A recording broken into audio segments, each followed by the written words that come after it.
Hello guys, welcome back to our channel crash JKC speak exam. तो अभी मैं forester और एफए की कोर्ट केस के रिगार्डिंग जो है मैं आपसे डिस्कस करूंगा। ठीक है। तो आपसे रिक्वेस्ट है इस वीडियो को पूरा देखना। मैं लास्ट में अब हम क्या कर सकते हैं इसके ऊपर वो बात करेंगे। चाहे आप फॉरेस्टर का केस होंगी, अभी आपका फॉरेस्टर का भी फिजिकल होना, बट आपका ये भी प्रोसेस जो अगर रुक जाएगा, अगर इसका केस का निपटारा नहीं होगा, तो हमें सभी जो केसेस हैं कोर्ट केस के रिगार्डिंग, इसके रिगार्डिंग गवर्नमेंट के ऊपर प्रेशर बनाना चाहिए और इन केस को जल्दी से जल्दी डिस्पोज ऑफ करना है। क्योंकि आपको भी पता है यार, कोर्ट कोर्ट केस कोई भी चीज़ का सोल्यूशन नहीं है। ठीक है। क्योंकि जितना कोर्ट केस लटेगा नुकसान आपका होगा। ऑफिसर को उनको सैलरी तो मिल रही है, आपका नुकसान हो रहा है। ठीक है। तो फॉरेस्टर की केस की नेक्स्ट डेट ऑफ हियरिंग जो 14 मार्च को है। ठीक है।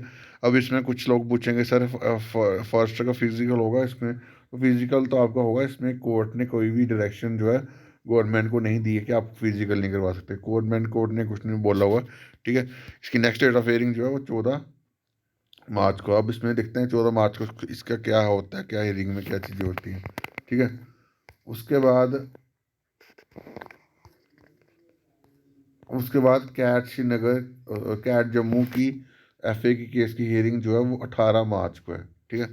18 मार्च, इसकी 14 मार्च को शायद है ना।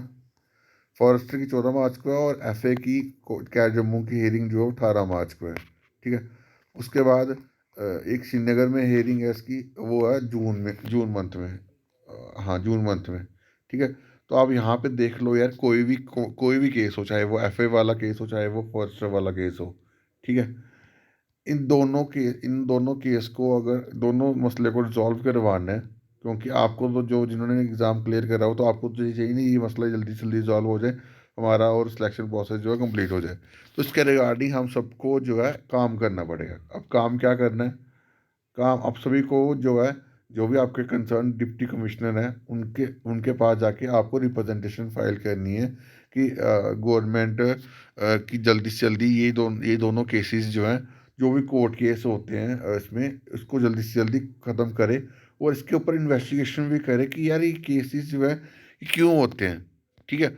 अगर यहाँ पे जैसे आप VL का केस लगा लो, तो उसमें अगर जब ये जो पोस्ट रेफर हो रही थी पंचायत सेक्रेटरी की, तो तब से उसके उसके 1 महीना के बाद से केस लग गया। यानी कि डिपार्टमेंट को पहले से कुछ ना कुछ तो पता होगा कि कि यार ये चीज़ें हो सकती हैं। उसका जो डिपार्टमेंट है उसने वो चीज़ क्यों नहीं कवर करी, और उस केस को 2 साल से क्यों इतना लटकाया रखा कि वो केस जल्दी डिस्पोज ऑफ क्यों नहीं हुआ।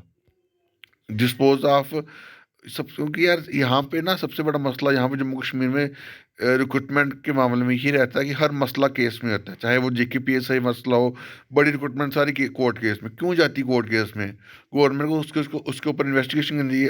अगर कोई डिपार्टमेंट का ऑफिसर या कोई भी डिपार्टमेंट अगर कोई गलती करता है तो उसके ऊपर एक्शन होना चाहिए। क्योंकि ये चीज़ें, इससे नुकसान किसको हो रहा है? इसका नुकसान जो है स्टूडेंट को हो रहा है, जो बेचारा पढ़ रहा है, उसके एग्ज़ाम क्लियर कर रहा है, उसके बाद उसको नौकरी नहीं मिल रही, और उसकी फ्रस्ट्रेशन लेवल और हाई हो जाता है। आगे वो बेचारा किन लोगों की सुनता है, बहुत सारी चीज़ों की सुनता है, बहुत सारी चीज़ें ओवरकम करके एग्ज़ाम क्लियर करता है इतने प्रेशर सिचुएशन में। तब भी उसके बाद भी कुछ चीज़ें होती नहीं, तो उससे नुकसान बच्चों का हो रहा है। तो गवर्नमेंट से रिक्वेस्ट है, LG साहब से रिक्वेस्ट है कि ये भी कोर्ट केस जो हो रहे हैं क्यों हो रहे हैं, इसके ऊपर इन्वेस्टिगेशन की जाए, और जो भी कोर्ट केस हैं जल्दी से जल्दी इसको डिस्पोज ऑफ किया जाए, ताकि बच्चों को उसका इसका जो हक हक है वो मिल सके। ठीक है। तो बाकी अभी के लिए इतना ही। Thank you guys.